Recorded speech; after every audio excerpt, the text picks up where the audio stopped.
Dios le bendiga a todos los hermanos, gloria al Señor, a los que le gustan escudriñar las escrituras, que quieren saber sobre la palabra de Dios, cómo fue formada, cuántos hombres la escribieron, inspirado por el Espíritu Santo de Dios, y en fin, todo lo que tiene que ver con estudio de las Sagradas Escrituras.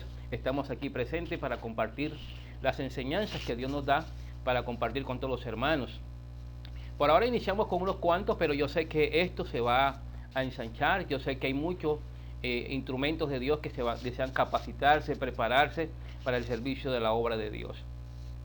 Estamos en la Escuela Bíblica Teológica Integral para las Naciones y estamos en el área Panorama Bíblico, y estamos viendo, vamos a iniciar un tema que es muy importante, que tiene que ver con el canon de los libros sagrados.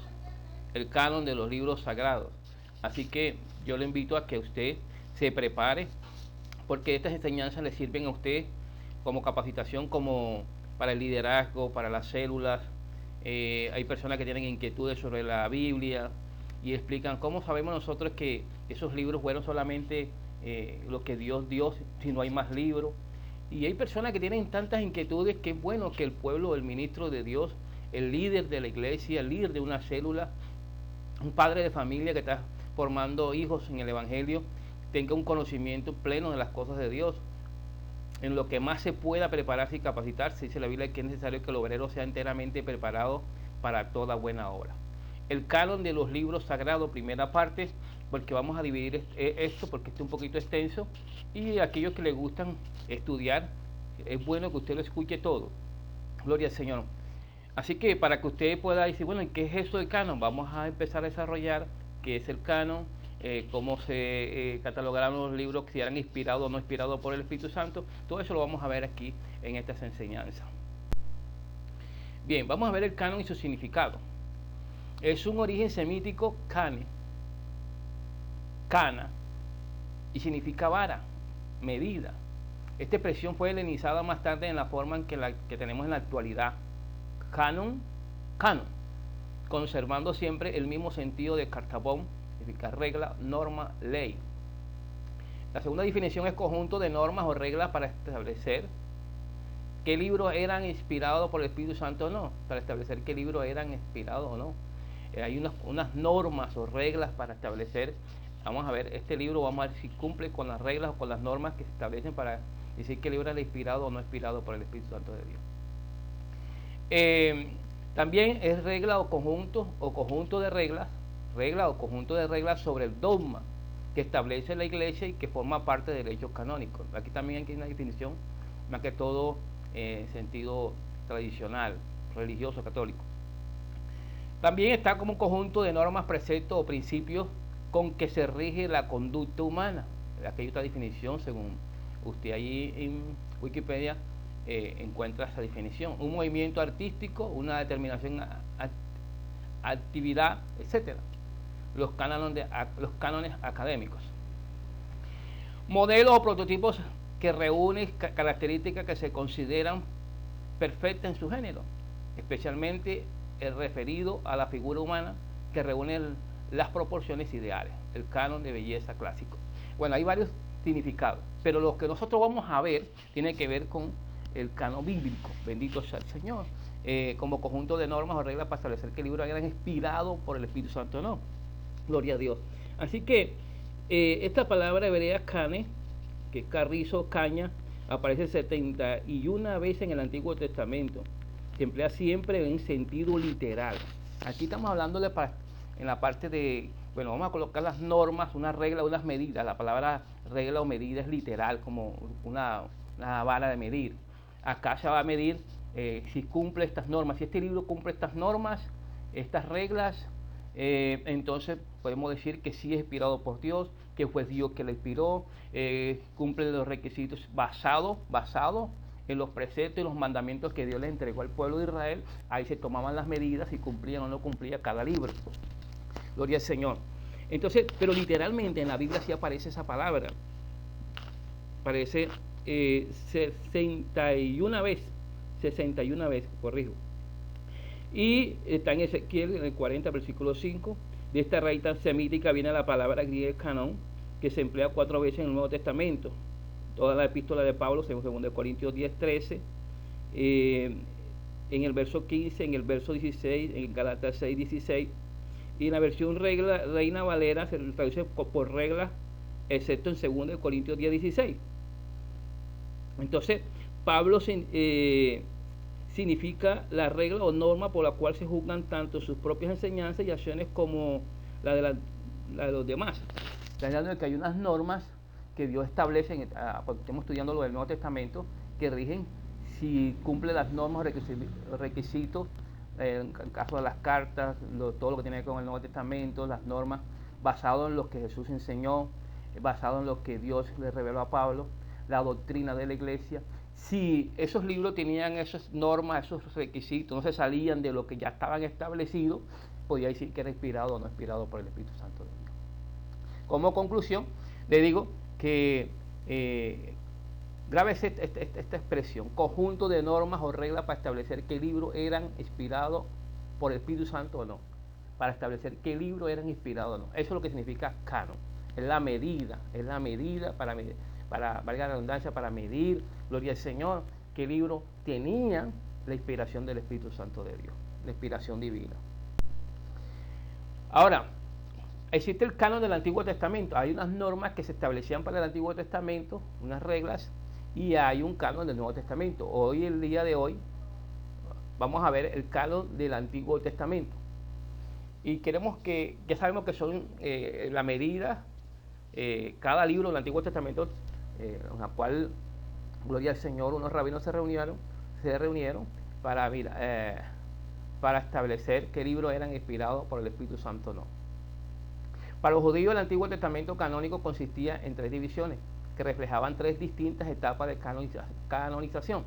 Para los judíos, el Antiguo Testamento canónico consistía en 3 divisiones, ¿ya? En 3 divisiones importantes. El primero, el canon hebreo tripartito, que ahí hay unas subdivisiones. Segundo, el Antiguo Testamento en el Nuevo Testamento. Y tercero, fecha de terminación del canon. Ahí vamos a ver también orden y divisiones allí, gloria a Dios, de cómo quedaron divididos, gloria a Dios, la organización del canon del Antiguo Testamento. Bendito sea la gloria de Jesús. Ahora, el canon hebreo tripartito está subdividido, este canon tripartito, la ley, los profetas, los escritos. La ley, los profetas, los escritos. Así está en el canon hebreo. Es decir, usted analiza la Biblia hebrea, va a encontrar esa división: la ley, los profetas y los escritos. Entonces vemos primeramente la ley. Bendito sea Dios. La ley. Aunque no se sabe cuánto del Pentateuco escribió Moisés, la obra misma se la atribuye. Sabemos que Pentateuco son 5 libros. Sabemos que le escribió Moisés, en la cual se le atribuye a él como el autor de esos libros. Un ejemplo es la colección de leyes que llama el libro del pacto, según Éxodo 20, 23 al 23, cuya autoridad divina fue reconocida inmediatamente por el pueblo de Israel, según Éxodo 24, 4, 7. Reconoce que ahí hubo autoridad divina en Dios revelarle o mostrarle la ley a Moisés para el pueblo. Deuteronomio nos dice que Moisés escribió esta ley. Bueno, probablemente lo esencial o la forma original de Deuteronomio. Y previo a su lectura en la fiesta de los tabernáculos, ahí vemos claramente una renovación del pacto cada 7 años, según Deuteronomio 31, 9 al 13. Y pasamos al 24 y el 29. También es posible incluso que en Israel la idea de un canon se originara en esta fiesta. Estudios recientes sobre la alianza política del segundo milenio antes de Cristo señalan la necesidad de que había de poner por escrito una alianza entre el soberano y los vasallos. Así pues, que el documento canónico era instrumento común para administrar pactos en el mundo antiguo. El hecho de que el Pentateuco muestre muchos paralelos con otros pactos en el año 1500 a 1000 años antes de Cristo, y que el libro básico de los judíos tomara esta forma legal literaria, hace pensar que desde épocas remotas los israelitas lo consideraron canónico. O sea, los hebreos, los judíos siempre han creído que la ley contiene la palabra de Dios, que fue inspirada por Dios. Los primeros 5 libros de la Biblia, Génesis, Éxodo, Levítico, Número y Deuteronomio, habla claramente, gloria al Señor, y de la inspiración de Dios, de los mandatos que Dios le da al pueblo y le da una serie de normas. Y vemos claramente que en 2 ocasiones Israel se comprometió a obedecer la ley de Moisés, según Segunda de Reyes capítulo 22 y en el capítulo 23 también, en Segunda de Crónicas capítulo 34 y el capítulo 35, en el libro de Esdras en el capítulo 7, en el versículo 6, el versículo 14. En el libro de Nehemías también el capítulo 8 al capítulo 10 habla sobre esto. Por tanto, los profetas suponían que los israelitas conocían la ley y los condenaron por no guardarla. La reforma que el rey Usías se basó en el libro de la ley, en 2 Crónicas 22:8, la ley en la época de Esdras, Nehemías, y probablemente se refiere al Pentateuco en su forma final. ¿Okay? Aquí se establecen de que la ley sí fue inspirada por Dios, que fue dada por Dios y fue entregada a Moisés. Y en la Biblia, en varios pasajes, en la cual ya hemos dado los textos bíblicos, se reconoce la autoridad divina y que Dios usó a Moisés para establecer esos libros. Ahora, en cuanto a los profetas, en la Biblia hebrea, los profetas anteriores, está Josué, Jueces, capítulo 1, capítulo 2, y en Primera y Segunda de Reyes. Así se consideran los profetas anteriores. Generalmente se consideran como una historia deuteronomista que refleja la teología y el estilo de Deuteronomio. Sin embargo, entre el lenguaje y el énfasis de Deuteronomio y de los profetas anteriores se acusan notables diferencias. Por consiguiente, tanto Deuteronomio como los profetas anteriores representan una interpretación profética inspirada de la historia, pero escrito probablemente por distintos profetas en diferentes épocas. Su aceptación como libro autorizado probablemente se debió a varios factores. ¿Cuáles fueron los factores que se vieron? El precedente del Pentateuco, ahí basado a eso, a la ley. Estos libros seguían el espíritu de la ley, o sea, no se desviaban de lo que ya Dios había dado y había entregado a Moisés para entregarlo al pueblo. Tercero, fueron escritos por profetas de Dios, en la cual Dios mandaba los mensajes, enviaba los mensajes al pueblo y el pueblo los recibía. Algunos eran aceptados, otros no, pero ahí está hablando de la inspiración de Dios de esos libros, gloria al Señor, libros de los profetas. También fue confirmada su interpretación de la historia israelita en el exilio 587 a.C. Luego habla de los profetas posteriores. Creían manifiestamente hablar con autoridad, como indica la frase, así dice Jehová. Es un prefacio común de sus oráculos. En algunos casos, los discípulos del profeta fueron los primeros en reconocer este hecho. Isaías capítulo 8 en el verso 16. Ciertamente escritos posteriores se refieren a la autoridad de los profetas que le precedieron. Segunda de Reyes en el capítulo 17, versículo 13. En el libro de Jeremías en el capítulo 7, versículo 25. En el libro de Oseas capítulo 6, versículo 5. Y en el libro de Zacarías capítulo 1, versículo 4, etc. Menciona los libros una indicación de que Israel se elaboró paulatinamente un cuerpo de escritos autoritativos. Entonces ahí vemos claramente que ahí, a través de los textos que le entregué, ahí dan contundencia de que los profetas hablaban en el nombre de Dios, mensajes de parte de Dios, y se reconoce de que esos libros que hablan los profetas, tanto anteriores como posteriores, fueron inspirados por el Espíritu de Dios. Ahora vamos a ver los escritos. Algunos libros de estas divisiones del canon contienen indicios internos de largo proceso de colección, conservación y redacción en el cual pasaron, como el caso de Salmos 72:20 y el libro también de Proverbios 25:1. Como el caso de la ley, es posible que algunas colecciones se consideraran autorizadas desde la época de su origen. Esto sería natural y especialmente en el caso de algunos salmos proféticos, como el caso del 50, el caso del capítulo 81 y el versículo 110. No se ha podido determinar con exactitud las fechas de los escritos como división total, fueron considerados como canónicos. La primera mención de la división tripartita se encuentra en Ben Sirá, en el año 180 a.C., cerca de 130 años antes de Cristo.